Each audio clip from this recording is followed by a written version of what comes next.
Welcome friends to a review on the 2026 Mazda CX-5. This is the fully loaded Premium Plus trim level and it stickers for around $41,000 the way that you see it here. Thankfully you can also go with the more entry-level models, which starts at a little under $30,000 before destination. But the big highlight regarding this new redesigned CX-5, it's going to be the additional 4.5 inches added to the wheelbase of this SUV. That means we now have some truly generous rear legroom here, and they've also added about 3 cubic feet to the trunk of this SUV as well. So again, far more practical than before. I'll talk more about those attributes during the interior segment, along with this new infotainment system. Right now, I want to talk more about the drive. So regarding the engine, we now only have this naturally aspirated 4-cylinder engine to choose from. It's the 2.5 liter NA 4-cylinder producing 187 horsepower and 186 pounds-feet of torque. Does 0 to 60 in like 8 seconds, something like that. Now a hybrid is coming for 2027. However, if you want a hybrid Mazda right now, you'll just have to go with the CX-50 for now. But regardless, I have always recommended this NA 4-cylinder to most families. I've always been really satisfied with this engine, primarily because when you drive it more mellow and chill, you will be getting 24 city, 30 out on the highway, as Mazda claims on their window sticker. And even that's not like super class leading fuel economy, because we have here still the 6-speed automatic transmission, which is brilliant. I love it. It shifts perfectly. However, some of the CVT counterparts, they're going to be getting far better real world fuel economy. That's the main benefit of going with the CVT and why so many automakers have done so for many years. However, you buy this 2026 CX-5 because you love to drive, and you'll see why in a moment. But yeah, this 4-cylinder engine, it's always effortlessly motivated these SUVs because I like the way Mazda has tuned this NA 4-cylinder. Some people are disappointed that the turbo 4-cylinder is gone. Well, to be honest with you, only 13% of the sales came from the turbo. 87% of the take rate was for this NA 4-cylinder, and for good reason, because the way it's tuned, it feels similar off the line to the Turbo 4. For instance, when you're at a complete stop and you accelerate, the engine truly has like a sense of punchiness to it. You get some decent instantaneous torque, and then when you want more, you really have to put your foot down all the way and rev the vehicle out. And one of the reasons why I was surprised by the CX-5 Mazda, it's going to be the fact that this engine, it is louder than it's ever been. In the past, the naturally aspirated 4-cylinder from Mazda has never been quite this loud before. And I did some research. Apparently this new generation CX-5, it's got something known as the ADS. I found this in the manual. It was like chapter 5, page 73 in the owner's manual. ADS, the active driving sound. It's pumping in artificial engine noises through the speakers. In the past, the NA 4-cylinders, from my research, they have never had this technology before. Only the turbo 4-cylinder Mazdas had, some variation of this system. It had like a different name to it. This engine, it almost feels like it's got like the VTEC from Honda. That's kind of what this reminds me of.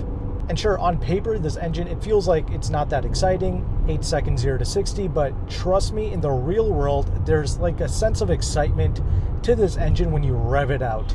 And I'm just in the normal mode right now. You can actually put this vehicle into sport mode as well.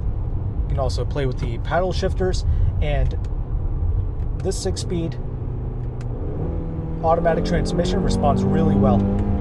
It'll even hold on to the gears. Really impressive.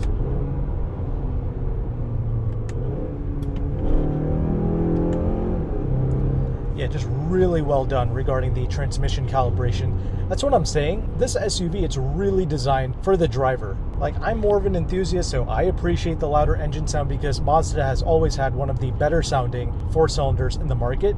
It was always a very premium 4-cylinder engine. Never had like that nasty core sound. And here it's just been amplified to the point where you're rewarded pretty well for, driving this hard, revving it out all the way. But when you do that, your fuel economy will certainly suffer. But, if you have a Mazda Miata right now, you will enjoy this SUV for sure. Anyway, enough about that. Let's talk about some of the other attributes. This SUV, it still maintains that premium Mazda driving quality. that really set it apart from the rest of the competition.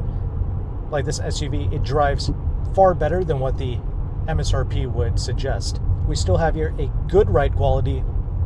However, it feels taut because Mazda is trying to maintain some good handling characteristics. And it's true, your everyday driving, your long sweeping corners, your everyday left-hand, right-hand turns, all of that is pretty good. However, when you're driving this harder, you will be noticing the pretty high curb weight that this vehicle has. These SUVs, they weigh around 3,856 pounds. It's around 100 pounds heavier than the previous Gen CX-5, and that's not so brilliant. For instance, the new RAV4, which is a hybrid, you get that SUV with all-wheel drive, it's going to be around 100 pounds lighter than what you see here, which is kind of ridiculous. The pure gas model of the CR-V, that's around 200 pounds lighter than this SUV.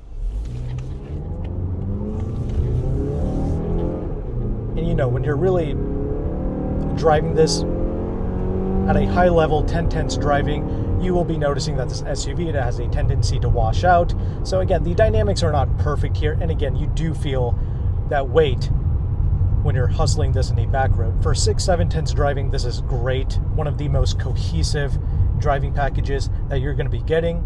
The brakes are incredible. I love the brakes in this SUV. It's perfectly modulated. Steering is on point. Again, like the balance, the cohesion of everything, it's just a nice organic driving experience. You just have a lot of confidence behind the wheel of this SUV. High speed stability, it's pretty good, especially around 75, 80 mile per hour driving. We have some good stability, but anything past that, you do notice that the CX-5, it is getting persuaded by the wind a little bit. So something to watch out for there. And when you're driving this a little bit more mild-mannered, we have like kind of tall gearing here. So you really do notice that engine sound coming through the cabin, more so than what you would like. Because I've had other people here and they did comment on just how loud the engine is. They're like, wow, we can really hear that engine with this SUV. So honestly, it would be nice if Mazda gave us a button somewhere to just turn off that ADS system. Aside from that though, how is the refinement, like the wind noise and the road noise? Pretty good. Mazda has always been one of the quieter vehicles in the class. We don't have here like thicker double pane glass or anything like that for the front side windows, but it's okay even without it.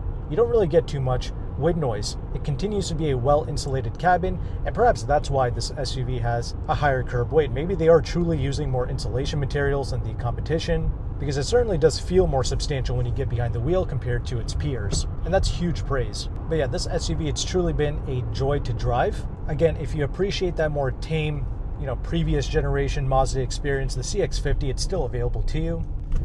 I do absolutely recommend that SUV as well. It's not quite as practical as this new CX-5, however, still a good package overall. Keep in mind though, the CX-5, it is still made in Japan. If you value that, there you go. However, if you're also someone that enjoys the previous generation physical controls for your HVAC, then the CX-50 would be something to consider. So with that established, let's go ahead and let's transition into this interior segment so we can talk about this new infotainment system.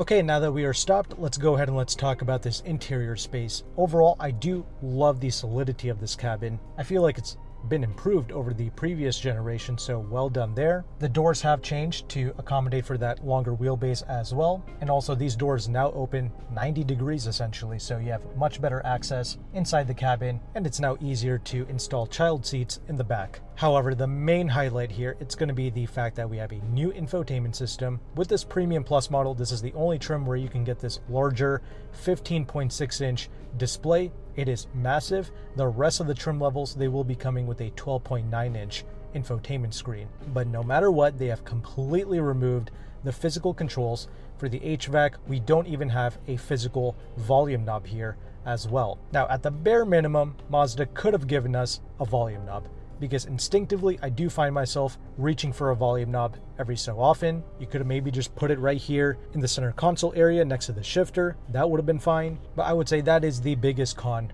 regarding this new vehicle. And I looked it up. Apparently car companies save between $100 to $300 per vehicle when they do things like this by removing the buttons and the switches, and they just incorporate everything into a infotainment screen. So yeah, I guess it's not like, you know, they're saving a couple pennies or a fraction of a penny like I used to jokingly say, but you know, $100 to $300, I wish these car manufacturers would find another place to save that money. And this giant multi-million, billion-dollar supply chain, I'm sure there's someone you can negotiate with to help save that $100 to $300, but I digress. How is the screen itself? Overall, I do like it. I think it's a beautiful infotainment screen. It is perfectly laid out. It's not overly complicated. They have put the most used functions towards the bottom, easy to access. Same thing with your climate control. However, I have noticed some delays and some lag with this infotainment screen because we have some really nice graphics here. They actually have a CX-5 Mazda that will occasionally pop up onto your screen, and it sort of mimics what the vehicle is doing. Like if you have the turn signal on, the vehicle on the infotainment, that'll also have its turn signal on. So it's very cool, but I've noticed that sometimes certain menus, it takes some time to display itself. And also because the HVAC is embedded into the touchscreen, when you initially start up the vehicle on a hot day and you just want that fan going, there's a slight delay before everything boots up, before you can access your climate. So some things to watch out for there. I will say we do have some physical controls on the steering wheel, and that does certainly save a lot of this. For instance, you can easily access your volume here. Again, it is a button, so you have to just incrementally press it multiple times, but whatever, you have it there. And even your drive mode selection, they actually put it here on the steering wheel as well. I do like that. So this whole steering wheel situation, it does save the experience. Again, moving forward, it does seem like this is going to be the interior layout for the new Mazdas. They're saving money by not having all the crazy wiring harnesses associated for each and every single button. They can just have like the steering wheel and the screen, call it a day. I will say one thing I really like about this screen, it is pretty well embedded into the interior space. Like it doesn't move, it doesn't shake. They really did a good job installing the screen into the cabins. We also have a digital gauge cluster here. That's pretty easy to use, rather intuitive. We also have a heads-up display with this Premium Plus. And in general, we just have all of the premium features that one would associate. For instance, we have a 360 camera here with the Premium Plus. It is one of the best 360 cameras that I have ever used. It is so clear, so useful. I love it. In general, the overall seating position, the visibility of this SUV, all of that is on point. The mirrors do a great job seeing out the back. All of that is brilliant. And again, we do have the heated and ventilated seats here. For the front, we have the heated seats in the back. The ventilated seats, they work tremendously well. It's gentle, but it gives you enough of a breeze to help cool you down. So well done there. With the Premium and the Premium Plus trim levels, you are able to get the leather seats like you see here. And with this particular test model, we have the Sport Tan leather seats. Looks beautiful. Has like this two-tone effect where we have the tan in the front and we have like the black on the sides and the back of the seat. Very cool. I do like that. I would also say that the comfort of these seats, it is also pretty exceptional. But again, seating comfort, it's going to vary depending on who you are, your body type, and your size and your weight. I'm 5'11", around 175 pounds. I find these seats to be very comfortable. We have some good lumbar support here. And other improvements, I do like the wireless phone charger. It properly secures your phone there. We have an additional spot up front to put another phone. And we have two cup holders here. Things like the door pocket space and the front cup holders. That's on the smaller side compared to other competing vehicles, but regardless, it's not bad. Center armrest and the glove box, they are decent. We do have the garage door home link here. And we have a pano moonroof when you go with the Premium and the Premium Plus trim levels. We also have a sunglass holder. And again, both with the Premium and the Premium Plus models, we do get the excellent Bose audio system. In my opinion, it's been one of the best audio systems amongst regular vehicles. So if you love your music, there you go. For this new generation CX-5, I've noticed that we have a slightly different sound signature here. I don't know the exact audiophile terms to describe it, but I like it. It sounds slightly different than before, but it's still very good, clear, and we have some strong bass when you tune it via the equalizer. Okay, and Mazda does give us the useful safety tech features as standard, like the blind spot monitoring, the rear cross traffic alert, and all of that works pretty well. Now let's talk about the rear seats, because that is truly one of the biggest highlights regarding the CX-5. Again, I'm 5'11". It is rather easy for me to get in and out of this SUV, and we have so much legroom in the back. Not to mention these front seats, they're mounted up a bit higher, so we just have some good tow room underneath the front seats. That also helps out tremendously with the rear legroom. In these upper trim levels, the rear seats, they are heated, and we do have vents in the back as well. Also, the cargo space, it's 33.7 cubic feet for this new generation. That's bigger than the 2026 GLE 450 Benz that I just reviewed. And yeah, it's just a nice, good open space in the back. We have some additional storage on the sides, and we have a spare tire under that folding flap as well. So yes, in these ways, the new CX-5, it is going to be more practical than the CX-50. And with that established, let's go ahead and let's conclude this review now.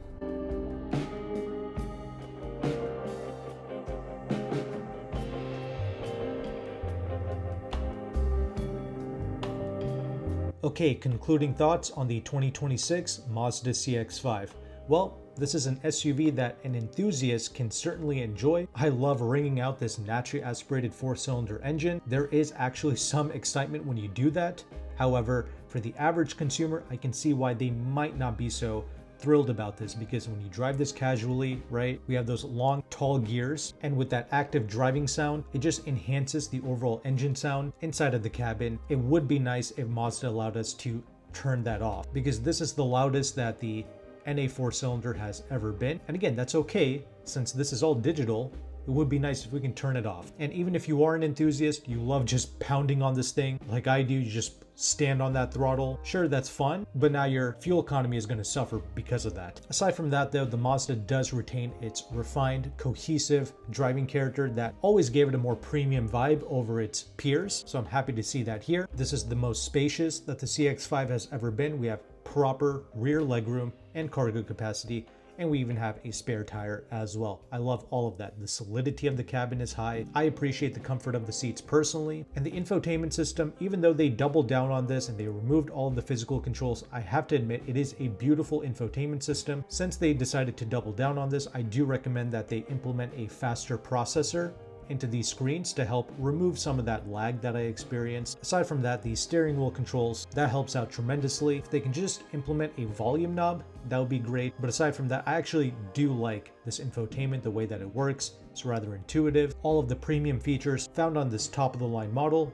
they are on point. The heated and ventilated seats, the Bose audio system, the 360 camera, I love all of that. However, I do personally recommend maybe just going with the preferred model. I think that can serve as a good value proposition in the CX-5 lineup. And if you're cross-shopping this with the CX-50, the CX-50 is another great choice. More of that traditional, refined Mazda experience, right? A quieter engine. And when you compare certain comparable trim levels of the CX-50 to the CX-5, the CX-50 does end up being a bit cheaper, but it's going to have less space inside. The CX-50, it is made in the United States as opposed to the CX-5, which is made in Japan, if that matters to you. And when you go with the CX-50, it is available with the hybrid and with the turbo engine if you desire that. Another reason to consider the lower trim levels of the CX-5, you will be getting the smaller 17-inch wheels as opposed to the 19s that I had on this test model. The 17s will still be wrapped in two 25 wide tires, just like this model here with the 19s. And I'll just end off on this. I also really like the new redesign. I feel like the pictures and the videos, it never really did this new CX-5 redesign justice. In person, this SUV, it looks much better. For instance, I wasn't a huge fan of the front end. I think in person, it looks pretty good. The rear end was always my favorite, and that continues to be the case. So yeah, overall, solid looking vehicle. Comment below, let me know your thoughts. But that's my look at the new CX-5. Would I personally buy this SUV? Yes, I would. I appreciate the nuances of this vehicle. I like the driving qualities and the additional space. So if you found value with this content, make sure to like and subscribe. Thank you again for watching. Take care and goodbye.